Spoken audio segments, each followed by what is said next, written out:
El próximo 16 de diciembre abre sus puertas al público el Museo de Automoción e Historia de la Fundación Jorge Jove aquí en Arteixo, en A Coruña. Y gracias a Novedades Motor y, por supuesto, a la Fundación Jorge Jove tenemos oportunidad de verlo antes de que abra sus puertas al público. Así que venga, vamos a verlo.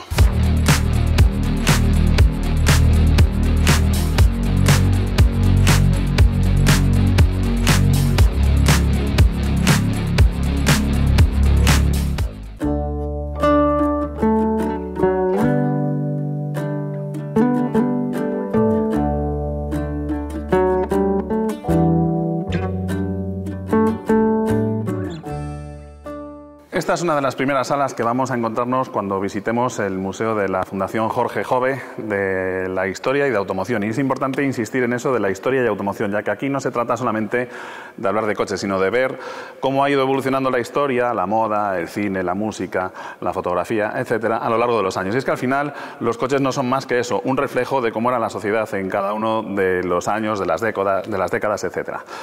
Esta sala es muy importante, el material aquí ha sido cedido por Iveco.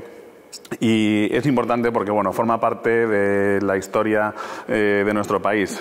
Cuando finaliza la Guerra Civil, uno de los primeros problemas a los que hay que hacer frente es que bueno, España está bloqueada y el parque móvil automovilístico que hay pues son coches anteriores a la guerra, que se quedan muy vetustos. Faltan sobre todo camiones y maquinaria industrial. Así que uno de los planes principales es fundar el Instituto Nacional de Industria y con él ir creando una serie de tejido industrial para la producción de vehículos industriales. Así es como se funda a partir del INI en ASA, que se cimenta sobre las cenizas de lo que era Hispano-Suiza.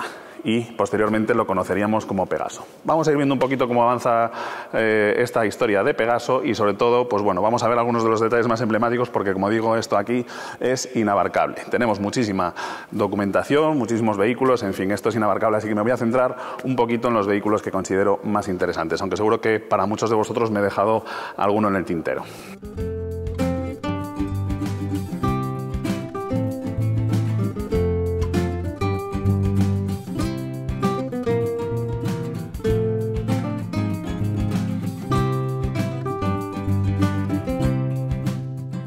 Con este diseño tan característico, que le denominan mofletes por una característica obvia de su aspecto, es con lo que nace el nombre de Pegaso. Aunque las primeras unidades de estos camiones llegaron a salir a la calle todavía con el emblema de Hispano-Suiza. Y es que, como os decía, Pegaso se cimenta sobre los restos que quedan de la compañía hispano-suiza con la sede en Barcelona.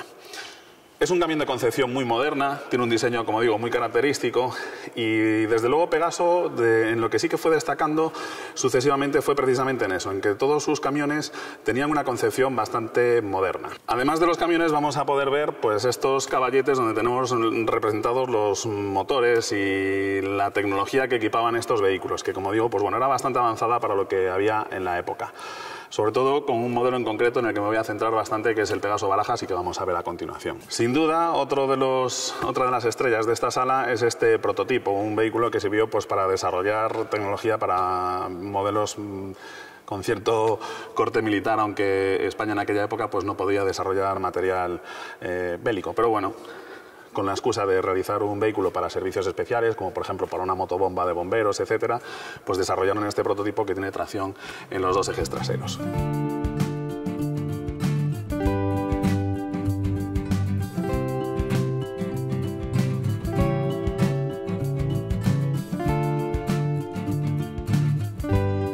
Antes os explicaba un poco por encima la peculiar forma de ser como ingeniero de Wilfredo Ricard, con esa mentalidad tan innovadora y creativa. Y la verdad es que este motor es un claro ejemplo del genio de este hombre. Cuando le dicen que tiene que diseñar un camión, no se conforma con hacer un motor sencillo en línea como los que había ya fabricados y archiconocidos, sino que se saca de la chistera un diseño que prácticamente es el de un Fórmula 1. Se trata de un motor en V, y estamos hablando de una V a 120 grados, ¿de acuerdo? Por un lado, los 120 grados me permiten un correcto equilibrado de las explosiones de los cilindros, pero aparte de eso también me bajan el centro de gravedad, ya que tenemos un motor mucho más plano que si la V fuese de 60 grados, que es lo habitual en un motor de 6 cilindros en V. ¿Por qué hacer un camión con un centro de gravedad más bajo y una construcción más plana? Bueno, pues simplemente, pues, ¿por qué no? Esto fue un alarde tecnológico impresionante, como las suspensiones que vamos a ver ahora también en este formidable Pegaso Barajas.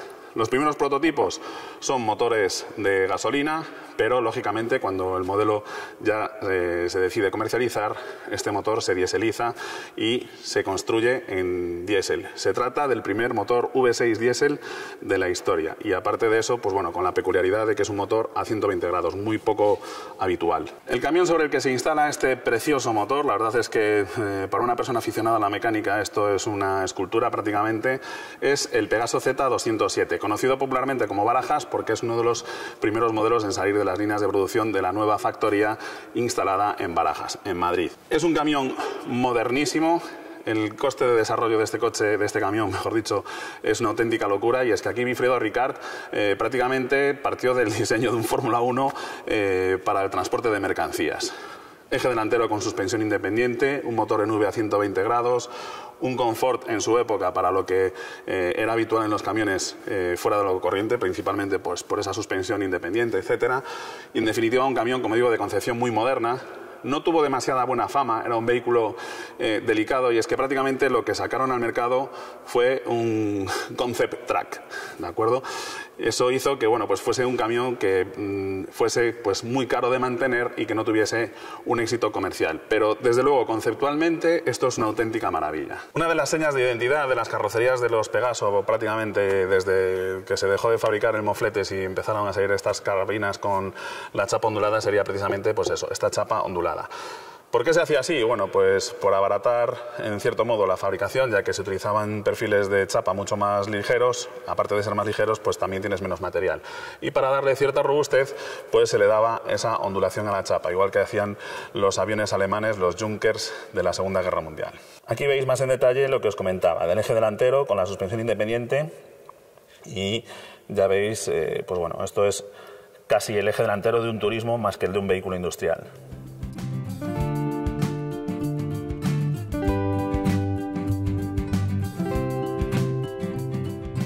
Tal vez sea este el camión más emblemático de la historia de Pegaso. Se trata del Comet, es un modelo que bueno, surge en colaboración con el grupo británico Leyland. De ahí el nombre este de Comet, que es un nombre pues, poco habitual en una España en la que los anglicismos estaban poco menos que prohibidos. Como digo, fue un camión súper popular, dio muy buen resultado y de hecho todavía veréis bastantes unidades circulando y todavía trabajando. La verdad es que fue un modelo bastante mítico y de hecho, pues bueno, corría un poquito el pique entre los camioneros que tenían un Barreiros y el Pegaso con el tema del sonido de los motores. Y es que, bueno, decían que el ralentí del Barreiros decía que te arruino, que te arruino, que te arruino, mientras que el de los Pegasos decía que te pongo rico, que te pongo rico, que te pongo rico. Era el chascarrillo que había en la época. Siempre hubo ese pique de cuál era mejor, el Pegaso o el Barreiros. Otro modelo muy habitual en nuestras carreteras, el conocido como cabezón, por la forma de la cabina con esta caída. Y como digo, también exactamente igual que le sucede al Comet, era un camión que fue bastante fiable y que todavía quedan algunas unidades trabajando hoy en día. Sin lugar a dudas, uno de los activos más importantes que tiene el Museo de la Fundación Jorge Jove es este impresionante archivo. Aquí, en estas estanterías, hay prácticamente 3 millones de microfichas con absolutamente toda la documentación de todos los proyectos y diseños realizados por ENASA a lo largo de su historia. Seguro que este modelo os trae muchos recuerdos a muchos de vosotros si habréis hecho la mili en algo parecido a esto. Se trata del BMR, un vehículo de todoterreno claramente militar.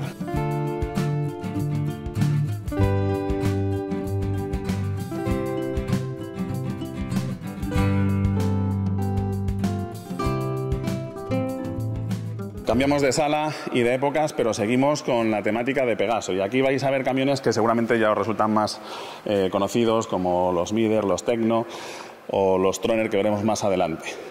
Aquí hablamos ya de tecnología mucho más avanzada que en aquella de allí, Pegaso seguía siendo una compañía que fabricaba camiones perfectamente competitivos con todo lo demás que se vendía en Europa. Aquí cero complejos, de nuevo, porque insisto en que la tecnología de estos camiones no tenía nada que envidiar a la de modelos fabricados en el resto de Europa. Sin duda, los ojos se os habrán clavado en esta cabeza tractora tan peculiar. Se trata del Pegaso Solo, es un vehículo de demostración que realizó Pegaso ya en sus últimos, digamos casi que fue el canto del cisne, y tiene la peculiaridad de que es una cabeza tractora diseñada por Podadera Design. Podadera, muchos de vosotros aficionados a los automóviles probablemente lo conozcáis por ser el creador del diseño del Aníbal, ese peculiar deportivo basado en la plataforma del Seat Ibiza. Si os parece futurista el volante de los nuevos Tesla, imaginaos este volante en un camión a finales de los años 80. Este camión nos resultará familiar porque, bueno, lo hemos visto también de maniobras en bastantes ocasiones, esta cabina sobre todo, en algunos vehículos militares, y también porque en algunos ayuntamientos y zonas rurales eran los camiones que se utilizaban como base para las motobombas para acudir a los incendios, como digo, en zonas, pues eso, más bien rurales, de monte, etcétera. Y sobre todo se hizo muy famoso por su participación en el Dakar. El Troner fue el último camión en llevar la denominación exclusivamente de Pegaso, y la verdad es que era también, insisto, un camión pues muy moderno en cuanto a concepción. Teníamos culatas de 4 válvulas por cilindro, perdón, bastante potencia, ya estamos hablando de 400 caballos, y en definitiva camiones que no hicieron un mal papel incluso en competición.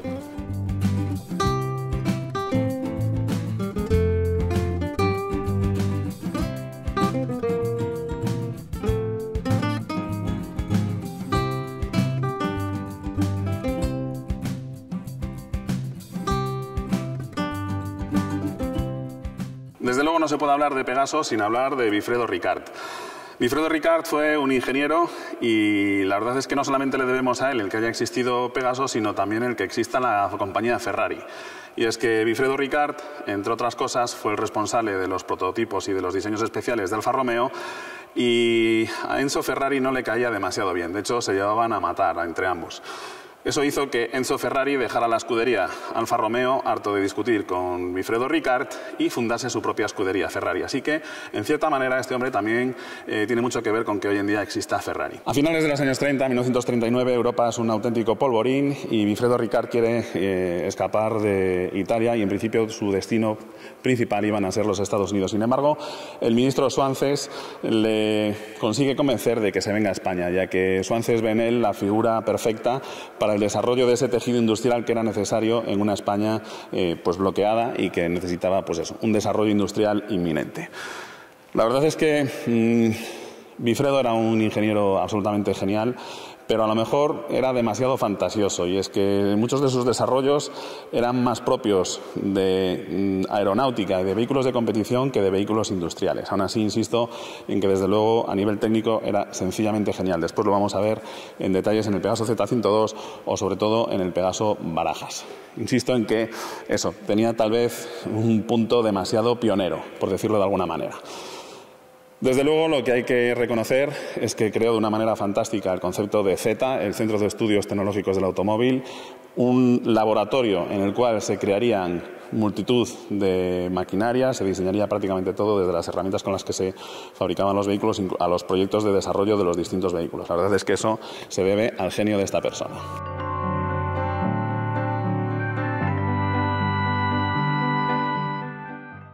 Cambiamos de sala y también cambiamos de protagonistas. Vamos a ver aquí vehículos de otra década. Aquí ya sí que estamos hablando prácticamente exclusivamente de automóviles, pero también vamos a hablar de cómo evolucionó la música a lo largo del siglo XX. Y es que al fin y al cabo, insisto en que los vehículos no son más que el reflejo de la sociedad. Y aquí en este museo de lo que vamos a ver es eso, precisamente cómo iban cambiando las modas, los gustos, etcétera, a la vez que iban cambiando también, lógicamente, el diseño de los automóviles. Sin lugar a dudas, uno de los detalles que más me atraen de este museo de la Fundación Jorge Jove, aquí en La Coruña, en Arteixo, mejor dicho, es que, así como muchos otros museos que he visitado se centran mucho en vehículos para una élite, en modelos súper conocidos y, en definitiva, eso, coches muy exclusivos, aquí en este museo vamos a ver, pues eso, un compendio de vehículos pues muy habituales en la sociedad en aquel momento. Habituales dentro de lo poco habitual que era, a principios de siglo, lógicamente, un automóvil, ya que, pues eso, hasta que el Ford T hace explotar con la producción en serie la venta de vehículos, pues muy pocas personas tenían acceso realmente a un automóvil. E incluso aquí en España, pues después de la posguerra, lo veremos después en otra sala, lo que nos podíamos permitir eran básicamente microcoches. Así que los automóviles no eran algo muy habitual. Pero por lo menos sí que vemos ese ejemplo de todo lo que había en la sociedad, desde los modelos más baratos y más económicos hasta los modelos más caros, algo que en muchos museos se olvida. En esta sala, donde principalmente hay vehículos anteriores a la Segunda Guerra Mundial, vamos a ver muchos modelos principalmente franceses. Y es que al final hay que reconocer que la industria alemana del automóvil y su supremacía no llegaría hasta que el gobierno de Adolf Hitler ingresó un montón de marcos a las compañías alemanas para fomentar, pues eso, su evolución tecnológica. Hasta entonces, pues los mejores coches que había en el mundo básicamente eran franceses y americanos, aunque también es cierto y hay que reconocer que uno de los mejores coches que había en el mundo en aquel momento, los Duesenberg, que estaban en los Estados Unidos, tenían ascendencia alemana. Pero bueno, la realidad es esa. Aquí vamos a ver muchos coches, principalmente franceses, representativos de una época y también una evolución en los gustos tanto de la música como de la moda. Al lado de cada automóvil y vehículo vais a ver estos códigos QR en los cuales vamos a poder conocer un poquito más de la historia que hay detrás de este objeto y por qué se ha elegido para este museo. Y bueno, hablando de música y automóviles, por supuesto, la evolución de la música en el automóvil.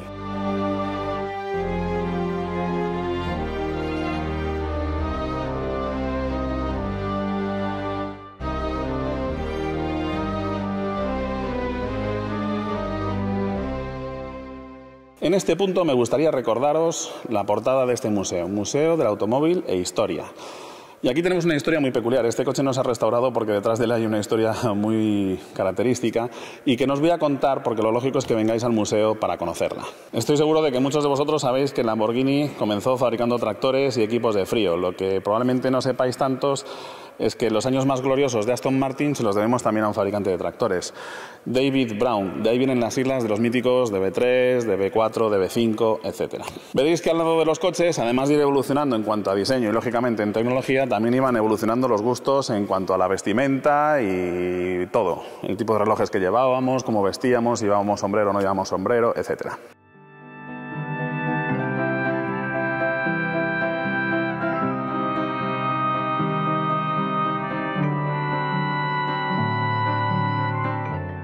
Cambiamos de sala y también de época, por supuesto de moda, y al final al cabo estamos al lado de la sede de Inditex, con lo cual la moda aquí es algo importante, y también de temática. Vamos a ver cómo ha evolucionado un poco también todo lo que es el tema de cómo se transmitía la cultura, de la escritura, de las imprentas, las máquinas de escribir, etcétera.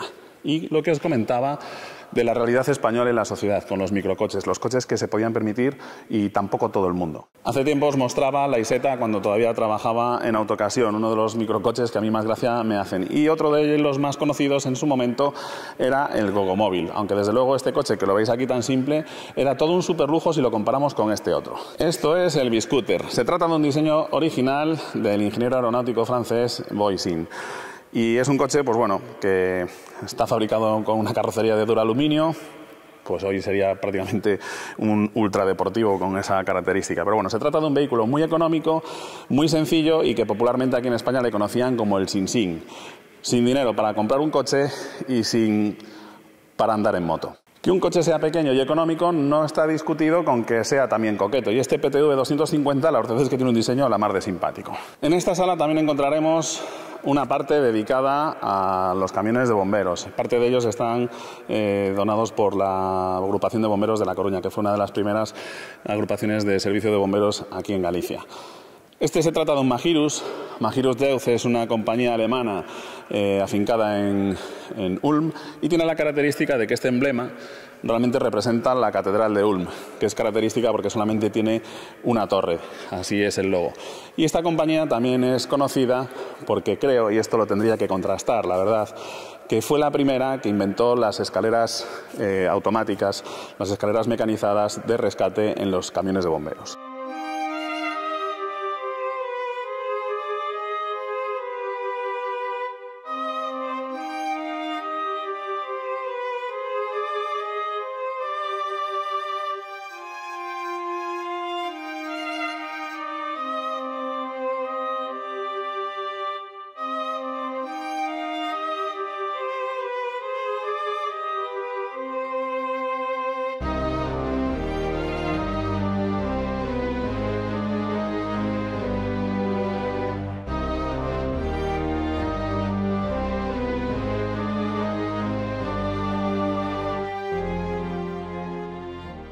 Cambiamos de época, de gustos por la moda y también de país, y es que nos vamos a cruzar el charco.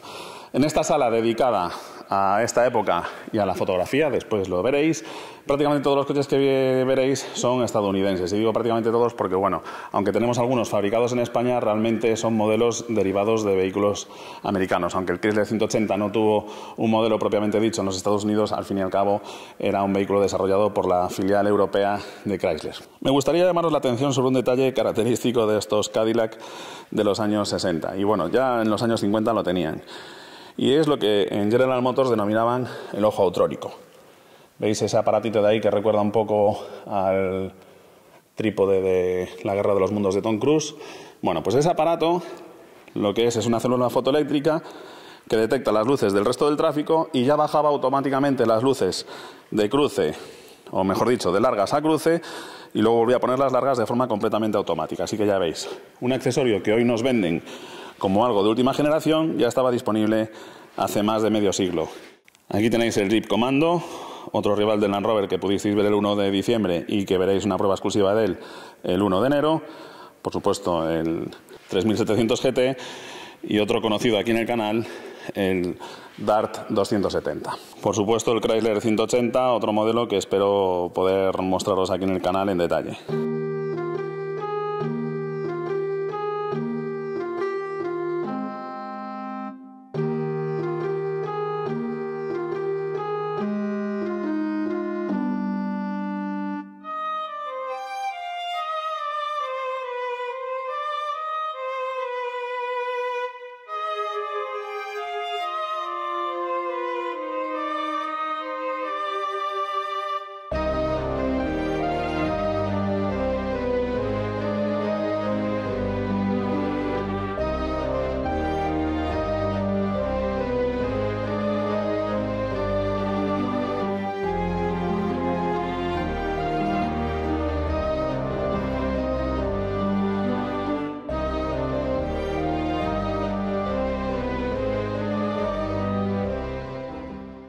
Vamos a entrar ahora en la sala dedicada al arte y desde luego si hay un país en el cual los vehículos destacaban por su elegancia es el Reino Unido, así que aquí nos vamos a encontrar sobre todo modelos británicos. Me gustaría insistir en esa idea y en esa buena noticia que me he encontrado al entrar en este museo de que no se trata de mostrar solamente vehículos elitistas y superespeciales, sino que aquí tenemos un claro ejemplo de modelos bastante habituales, sobre todo en Inglaterra, los Minis o este Austin, que era un vehículo, pues bueno, también bastante popular, incluso aquí en España hubo bastantes unidades de este pequeño utilitario. Otro rincón muy característico de este museo y que te das cuenta del mimo que hay puesto en él es esta pequeña exposición con estos tres ejemplos que tenemos aquí.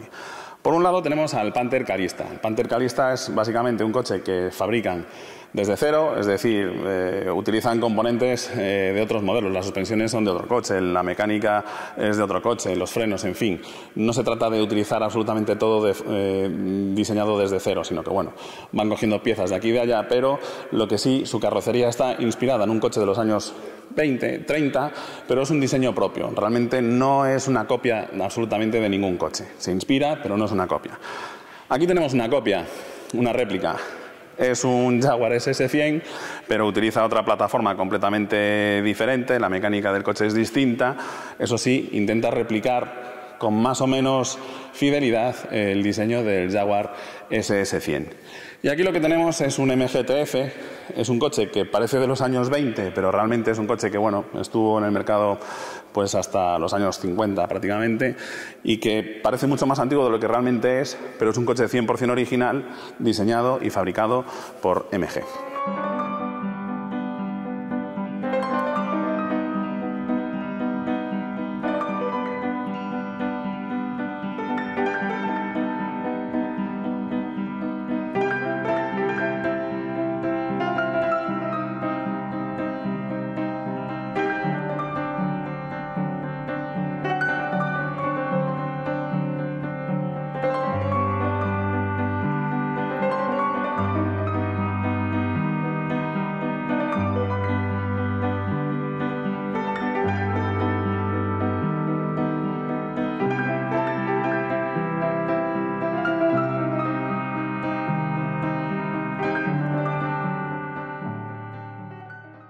Cambiamos de sala y vamos a cambiar, lógicamente, como siempre, de moda y de coches. Y esta está dedicada al cine. Y además es una sala bastante especial y aquí le hago un llamamiento a Clemente, le doy un saludo porque es un aficionado a todo lo que tiene que ver con el cine y la fotografía fantástico, de una colección extraordinaria de proyectores, de cámaras fotográficas, etcétera. Así que le mando un saludo desde aquí y conoceréis parte de sus coches, el 132, el MGB, etcétera.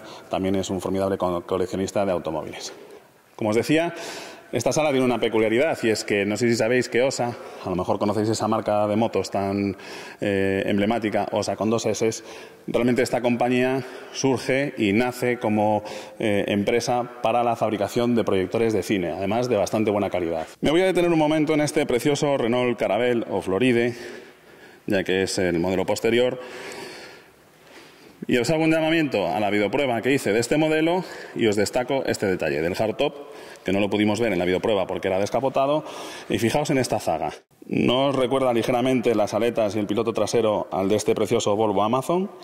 Y es que, como os digo, los coches, la moda y la sociedad van de la mano. Muy poco conocido por nuestras latitudes, este precioso Renault 17, un coche muy llamativo y que seguía una moda muy típica de la época, cuando se pusieron de moda los prototipos especializados en la seguridad, y es esta forma del paragolpes delantero que envolvía todo en frontal, algo que vemos también en modelos como el mítico Seat Bocanegra. El Fuego, otro coche que me encantará traer al canal.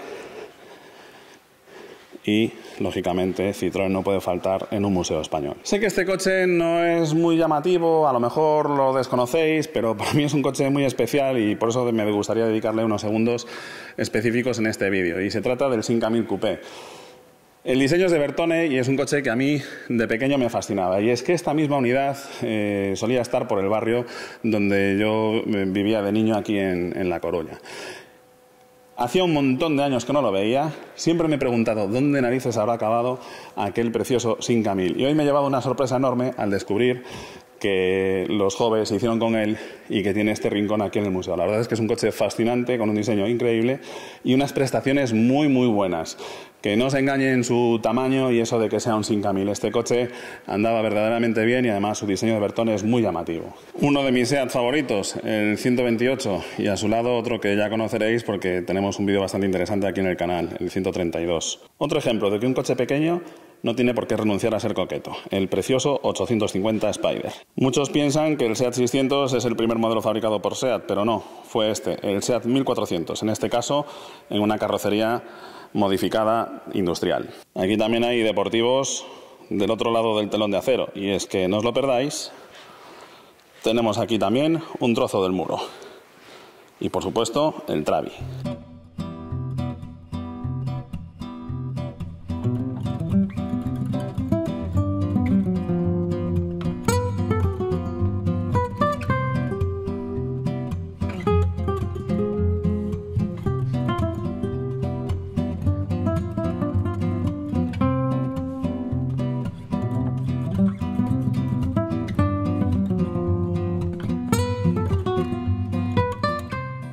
Esta sala está dedicada a la economía y las finanzas, y si hay una marca que representa el éxito empresarial, desde luego es Mercedes. Así que aquí lo que nos vamos a encontrar son casi todos modelos de la estrella. ¿Alguna vez te has preguntado dónde viene la palabra salario? Vaya, este me suena, aunque con otra matrícula. Sin lugar a dudas, en esta sala, uno de los grandes protagonistas, además de los ábacos y la evolución de esas máquinas registradoras y calculadoras, es el triciclo de Benz, el que es considerado el primer automóvil patentado de la historia.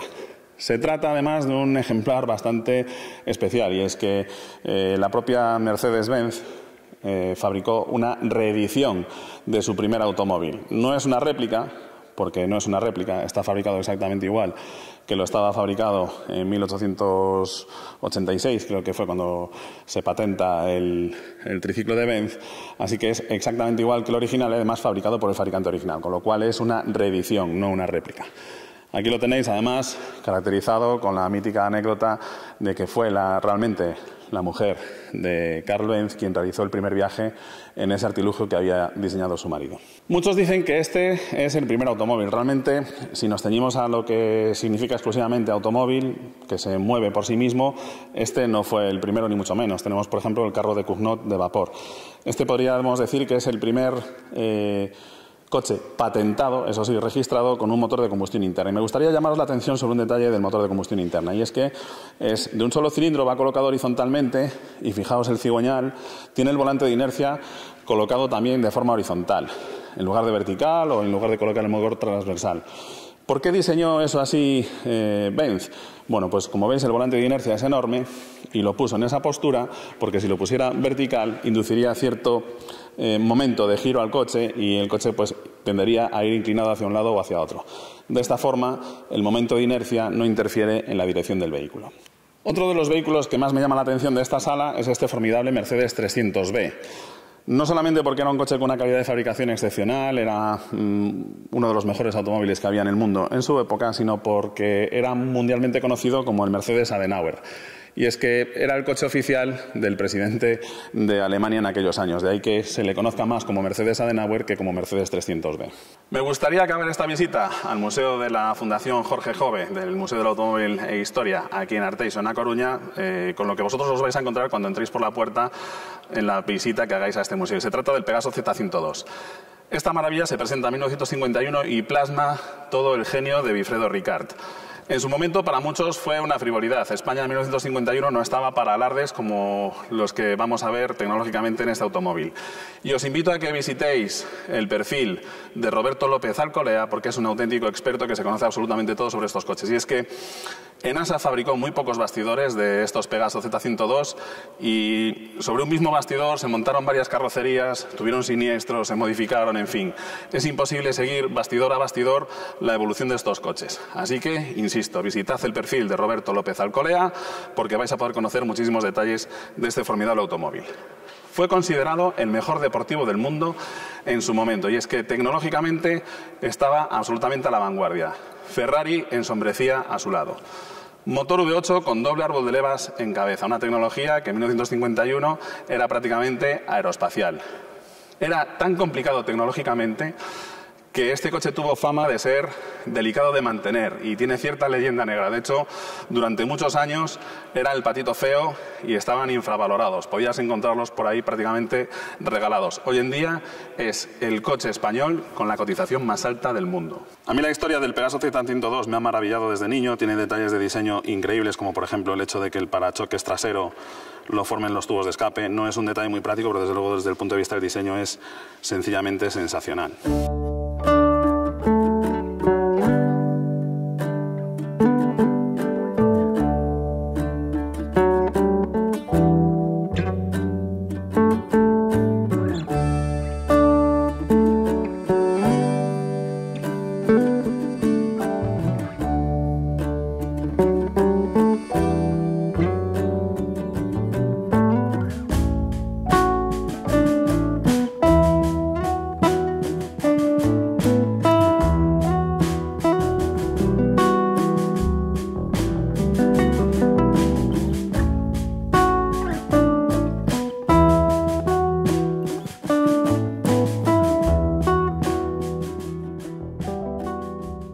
Al Pegaso Z102 se le negó el desarrollo de unos frenos de disco, aunque estaba en mente de Wilfredo Ricard. El chasis del Pegaso Z102 era más parecido al de un avión que al de un turismo. Se trataban de chapas con unos aligeramientos redondos y biselados para darle la suficiente rigidez y reducir el peso al mínimo. En este caso se trata de una carrocería de Touring superliviera, también fabricada para reducir el peso del coche al mínimo, y como defectos criticables en su momento está el hecho de que sus frenos estaban muy por detrás de sus prestaciones. Es que era un automóvil que alcanzaba los 200 km por hora con cierta facilidad y pararlo con 4 frenos de tambor era complicado. Por desgracia, cuando se decidieron introducir los frenos de disco, algo que Wilfredo siempre tuvo en su cabeza, pues Enasa hizo caso de esas voces que decían que España no estaba para frivolidades y alardes y cancela el proyecto del Z102, con lo cual no se continúa evolucionando este superdeportivo, que desde luego tenía mimbres para haber dado lugar a una saga la mar de interesante. Otra de las peculiaridades de su formidable tecnología es el eje trasero. Tenemos los frenos a la salida del diferencial y además disposición transaxle, algo que Porsche presume haber inventado en los años 70, y este coche en 1951 ya contaba con esa disposición mecánica. Fijaos en esta virguería de la maneta. completamente enrasada por aerodinámica, y para abrir la puerta pulsamos el tirador y ya nos deja tirar de la manilla. Y nos da acceso a un habitáculo, pues bueno, no muy amplio, pero desde luego aquí se respira la deportividad de los coches de los años 50. Un detalle llamativo, fijaos en el selector del cambio. No solamente el pomo es llamativo por esa forma como de taba, sino también la disposición de las marchas, con la primera hacia atrás, pero de derecha a izquierda en lugar de izquierda a derecha. Y ya contamos con 5 velocidades en los años 50.